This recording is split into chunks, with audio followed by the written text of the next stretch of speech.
All right, Kamal Bey, you look great this weekend. Talk in particular about your finals match and what you wanted to work on, focus there, and you really just put it on them when you decided to go.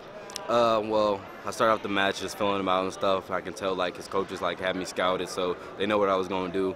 The main focus was just waiting on my opportunity to strike, and it happened in parterre where he tried to wait. As soon as the whistle blew, I got back on top, reversed him with a nice duck, and put him to his back.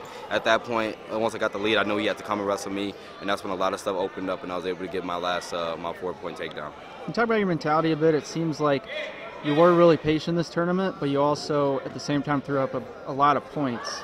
How do you do that? My mentality was just to dominate, any shape or form. My patience in the beginning was just trying to get the feel of overseas guys pummeling, because the Cubans, they have a different style of wrestling than we do in America. So first periods, I would just pummel it out, see how they felt. Once I felt comfortable, then I would go in there and I'll do what Kamal does best, and sorry to talk about myself in third person, but go out there and get my throws and set up my positions for my scores. Yeah, talk about coming to Cuba and wrestle, and why you think this challenge is good for you in your development.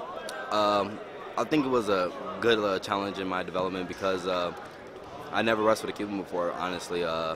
They have a funky style, and I really like it. It's sort of very similar to mine, so that was pretty fun for me.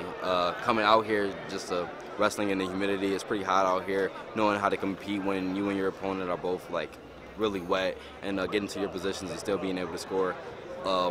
Is another focus for most Greco-Roman people, because it's just hard, slippery matches, being able to still work and get your points.